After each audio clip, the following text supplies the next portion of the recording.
एक बार मेरी बीवी ने पूछा, मैं मायके जा रही हूँ, चली जाऊँ, पास में ही है। मैंने कहा ठीक है चली जाओ, कोई बात नहीं, बहुत दिनों से नहीं गई। हाँ तुम तो चाहते हो कि मैं चली जाऊँ, तुम्हें तो अच्छा लगता है। मैंने कहा ला हौल वला कुव्वता इल्ला बिल्लाह। यार तुमने इजाजत मांगी, मैंने दे दी। 1-2 महीने के बाद फिर कहने लगी कि मैं चली जाऊँ, थोड़ी अम्मी की तबीयत खराब है। मैंने कहा नहीं अभी तुम्हें जाने की कोई जरूरत नहीं है, 2-4 दिन रुको, हम दोनों चलेंगे वो देखने के लिए। लो तो मैं तो आपके घर में क्या नौकर कैद होके रहूं हैं? मैं जब भी जाना चाहूं तो आप भेजेंगे नहीं? नहीं मैं अब मैंने कहा कि न जाओ तो कैद करके रख रहा हूं, और मैंने कह दिया चले जाओ तो क्या हो रहा है?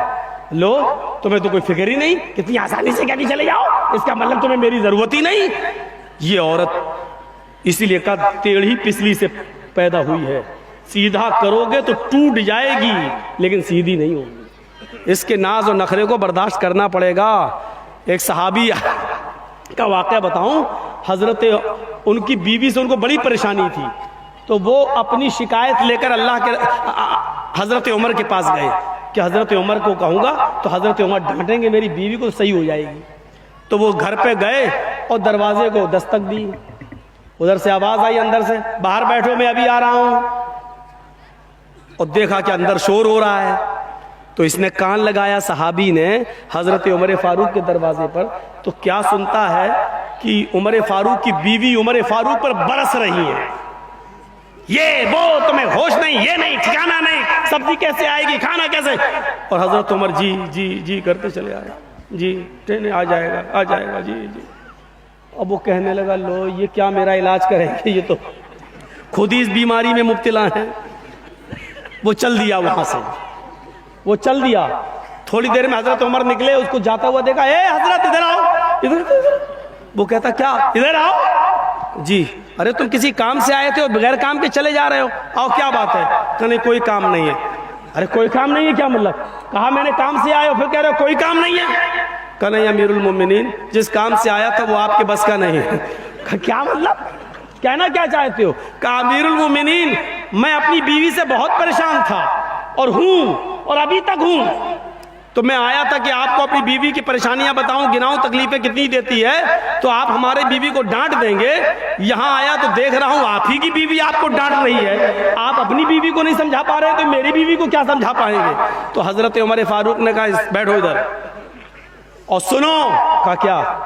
तुम्हारे घर खाना कौन बनाता है? कहा मेरी बीवी। कहा खाना बनाना उसका हक नहीं है शरीयत में। बताऊं कि ना बताऊं? अगर कह दूंगा तो डर लग रहा कल से ही आप घर की औरतें कहीं ऐसा ना हो कि चढ़ बैठे। हजरत उमर फारूक ने कहा यह खाना बनाना औरत का हक नहीं है शरीयत में, नान नफका आपकी जिम्मेदारी है। जब निकाह होता है तो उसमें मेहर मुतय्यन किया जाता है, लिखा जाता है इतना इतना मेहर अलावा नान नफका, यानी पकी हुई रोटी पका हुआ खाना खिलाना ये आपकी जिम्मेदारी है। लेकिन अल्लाह ने मेरी बीवी के दिलों में इतनी मोहब्बत डाल दी है कि वो घरों में बावर्चन बन जाती है, हमारे लिए खाना बना देती है। अच्छा ये बताओ तुम्हारे बच्चों की पेशाब और पायखाने को कौन साफ करता है? कहा मेरी बीवी। का ये भी उसकी जिम्मेदारी नहीं है, बच्चा आपका है, बेटा बेटी जो है वो बाप का कहलाता है, बच्चा पैदा हो जाने के बाद वो बाप का है, ये बाप की जिम्मेदारी है पेशाब और पायखाना करे तो साफ करे। लेकिन वो हमारे लिए बेचारी इस लेवल पे आ जाती है, हमारे बच्चों के लिए वो आया बन जाती है और वो उसका पेशाब और पायखाना भी साफ कर देती है। एक एक चीज गिनाते गए, एक एक चीज गिनाते गए। कहा जब ये सारी चीजें हमारी औरतें हमारे लिए और हमारे बच्चों के लिए कर देती हैं तो क्या हमारा ये हक नहीं है कि उनकी थोड़ी सी डांट सुन लें, उनकी जायज बात भी सुन लें? घर चलाना है तो उनकी थोड़ी बहुत डांट भी सुनो, चले जाओ। और आइंदा ऐसा मत करना। क्या तुमने अल्लाह के रसूल का यह फरमान नहीं सुना कि बीवी औरत जो है वो आदम की पिछली से पैदा हुई है और पिछली टेढ़ी होती है, उसको सीधा करने की कोशिश करोगे तो वो टूट जाएगी लेकिन सीधी नहीं होगी। औरत को सीधा करने की कोशिश करोगे तो तलाक ले लेगी या हो जाएगी, लेकिन वो बिल्कुल सुधरेगी नहीं। इसलिए थोड़ा बहुत उसकी कजी और कभी को तुम्हें बर्दाश्त करना पड़ेगा। जी आप सही कह रहे हैं। बेचारा चला गया। मेरी माँ बहनों, हाथ जोड़ के विनती कर रहा हूं, ऐसा ना हो कि कल तुम ये कहने लगो खाना तुम बनाओ, मौलाना साहब ने कह दिया, ये हमारी जिम्मेदारी नहीं है।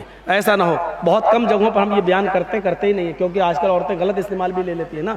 एक बार मैंने किसी जलसे में कह दिया था कि अगर किसी का शौहर अपनी बीवी को पूरा खर्चा नहीं देता, बीवी बच्चों का, तो बीवी अपने शौहर की जेब से या अलमारी में से उतना पैसा ले सकती है, उसको बताए बगैर, जिसको चोरी नहीं कहा जा सकता है, बताए बगैर ले सकती है, जितने में उसका और उसका खर्चा चल जाए।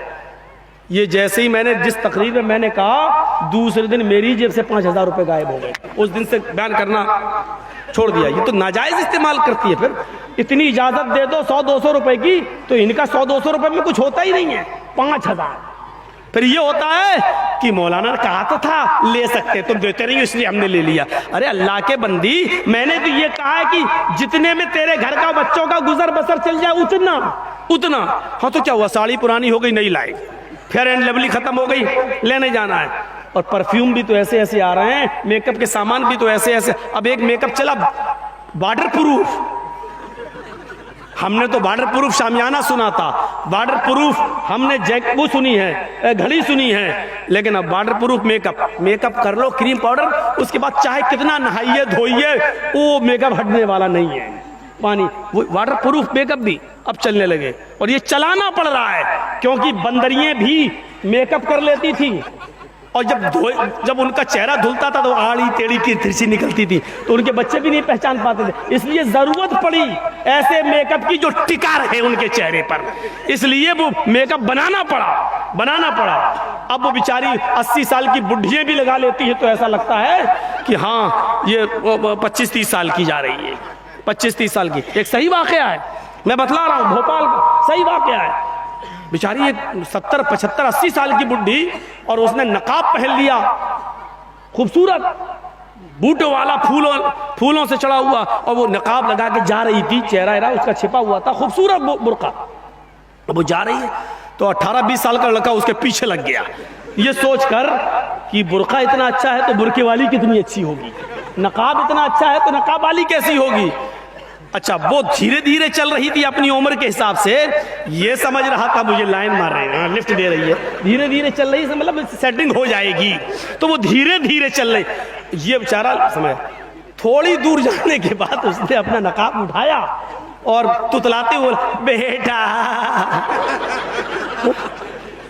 तू मेरा पीछा क्यों कर रहा है, मैं तो तेरी अम्मा की उम्र की हूँ। इसने कहा कमबख्त, मेरी तो 1 घंटे की मेहनत ही बेकार चली गई है। तो इसको भी गुस्सा आया, इसने गुस्से में कहा, अरे अम्मा हम अपने लिए नहीं अपने अब्बा के लिए ढूंढ रहे हैं, क्या करें, 1 घंटा इसका बेकार हो गया। ये सही वाकया मैं आपको बतला रहा हूँ। और जिस लड़के ने ऐसा किया वो हमें आके बता रहा था कि भाई मौलाना तो दोस्ती हो गई है, बताना पड़ रहा, बता दिया, लेकिन जलसे में बयान मत करना। मैंने कहा जलसे में तो बयान करूंगा, लेकिन तेरा नाम नहीं बताऊंगा। बड़ा अब ये हाल हो रहा है, ये हाल, तो बुर्के ऐसे, कपड़े ऐसे, और जलसे भी उससे महफूज नहीं। और इबादत की रूह को पहचानने की कोशिश कीजिए।